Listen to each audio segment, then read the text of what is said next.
Muita paz a todos. Em continuidade ao projeto Reflexões Diárias, nós comentaremos sobre o nono princípio, pluralidade dos mundos habitados. Esse princípio é de grande importância, uma vez que muitos de nós ainda duvida que exista vida em outros planetas.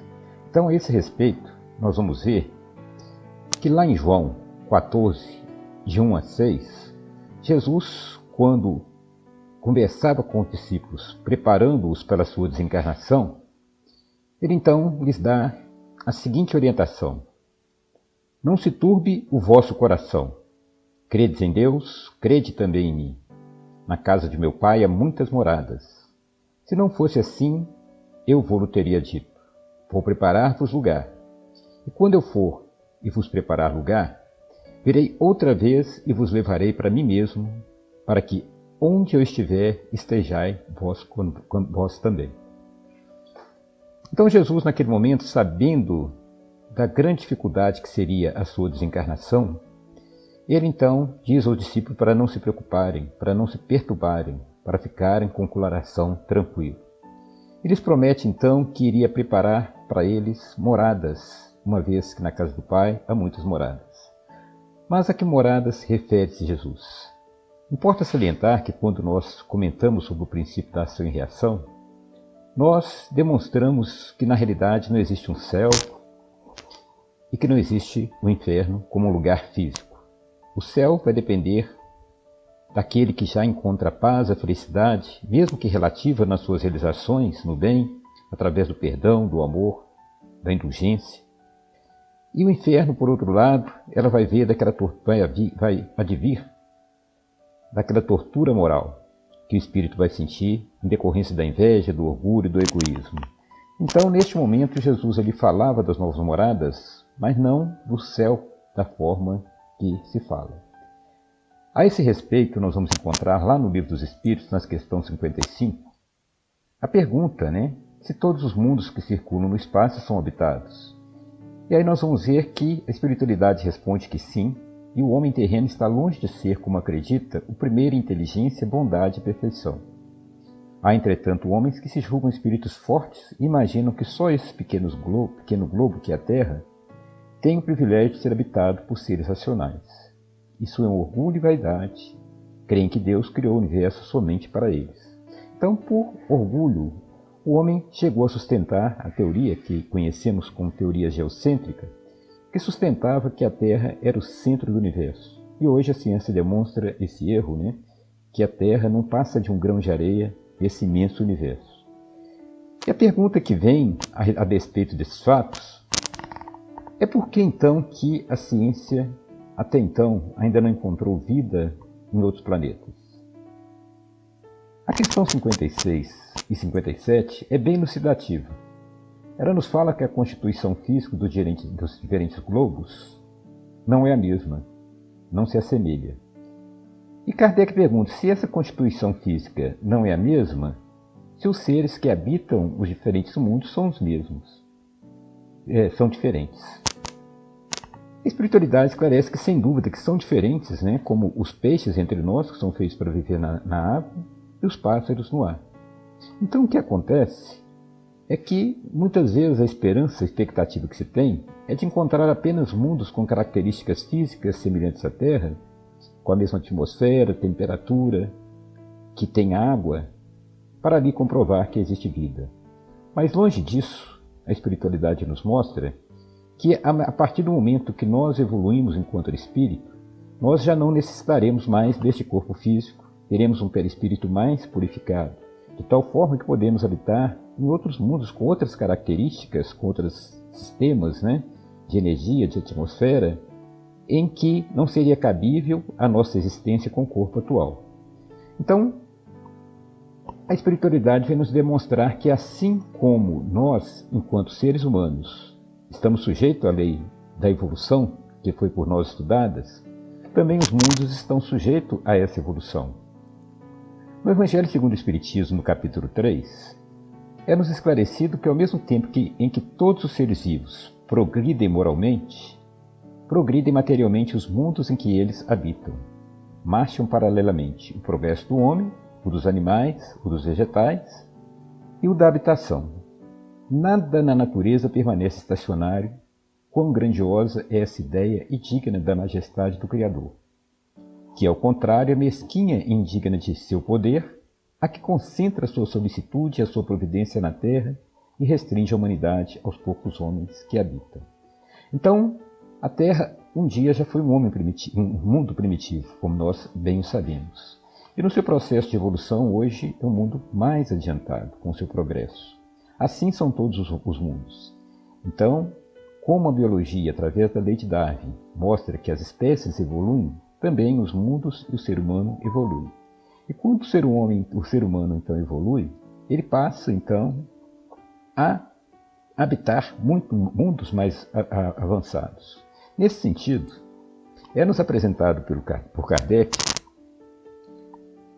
neste mesmo capítulo 3 do Evangelho segundo o Espiritismo, há diferentes categorias de mundos habitados. Nos mostra a espiritualidade que nós temos os mundos primitivos, que são aqueles destinados às primeiras encarnações humanas, os mundos de expiações e provas, onde predomina o mal, e a Terra atualmente ainda se encontra nessa fase, os mundos de regeneração, que servem de transição entre os mundos de expiação e os mundos felizes. Neles o ser humano ainda tem de suportar provas, porém, sem as pujantes angústias da expiação. É importante salientar que a Terra está passando de um mundo de provas e expiações para o mundo regenerado. Existem os mundos ditosos, onde o bem sobrepuja o mal, e por último os mundos celestes ou divinos, que são habitação de espíritos depurados, onde reina o bem. Porém, é importante salientar que essa classificação era meramente exemplificativa, que existem então vários outros tipos de mundo. Quanto ao mundo de expiação e prova, a espiritualidade esclarece que a Terra, consequentemente, oferece um dos tipos de mundo expiatório, cuja variedade é infinita, ou seja, existem vários mundos nessa qualidade da Terra no universo. Mas revelando todos como caráter comum o serviram de lugar de exílio para espíritos rebeldes à lei de Deus. Esses espíritos tendem a lutar ao mesmo tempo com a perversidade dos homens e com a incremência da natureza. Duplo e árduo trabalho que simultaneamente desenvolve as qualidades do coração e da inteligência. É assim que Deus, com sua bondade, faz que o próprio castigo redunde em proveito do progresso do espírito. Então, existem infinitos mundos como a Terra no universo. Esses mundos, então, são habitados por espíritos que são rebeldes, que ainda não têm o prazer de obedecer à lei de Deus.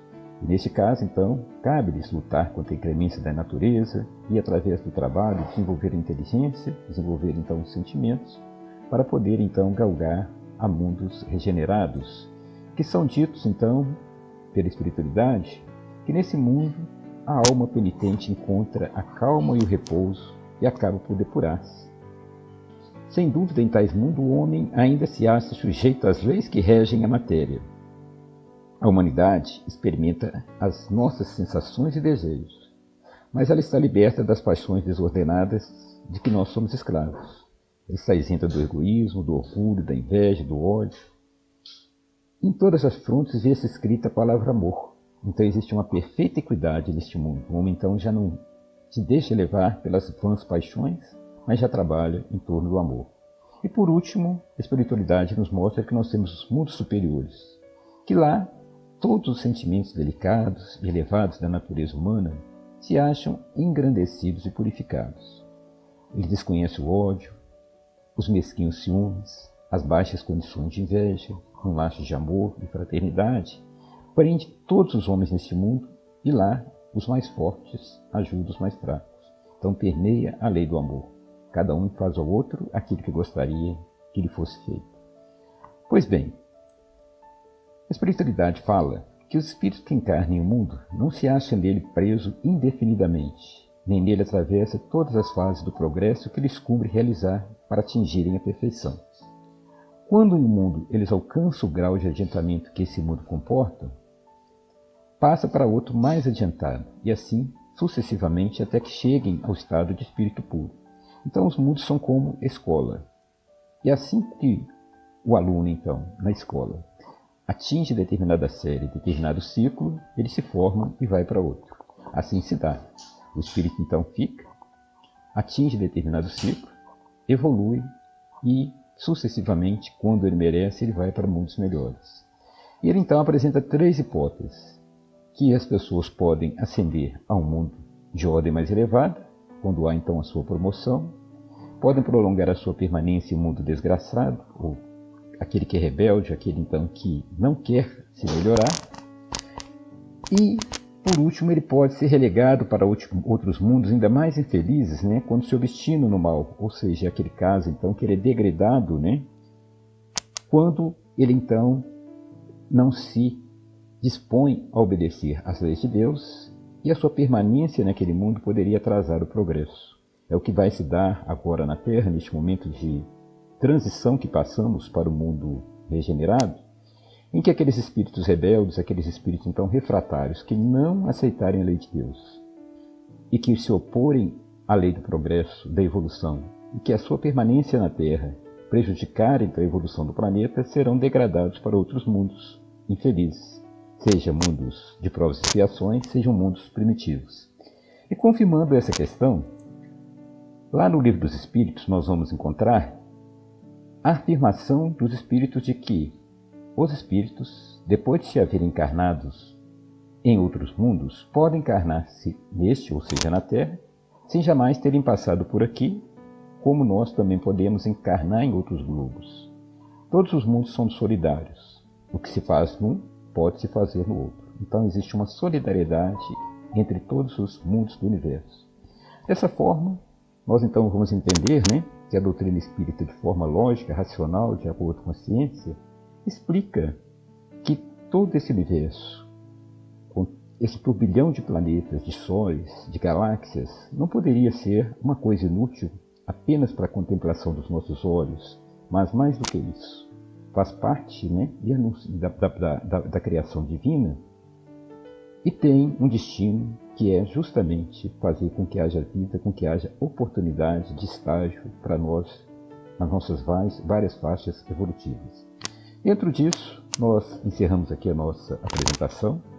Agradecemos a Deus por essa oportunidade e pedimos à espiritualidade amiga que abençoe a todos, dando paz, dando compreensão, nos dando força para suportar as nossas provas, para que nós possamos alçar a novos mundos. Muita paz a todos.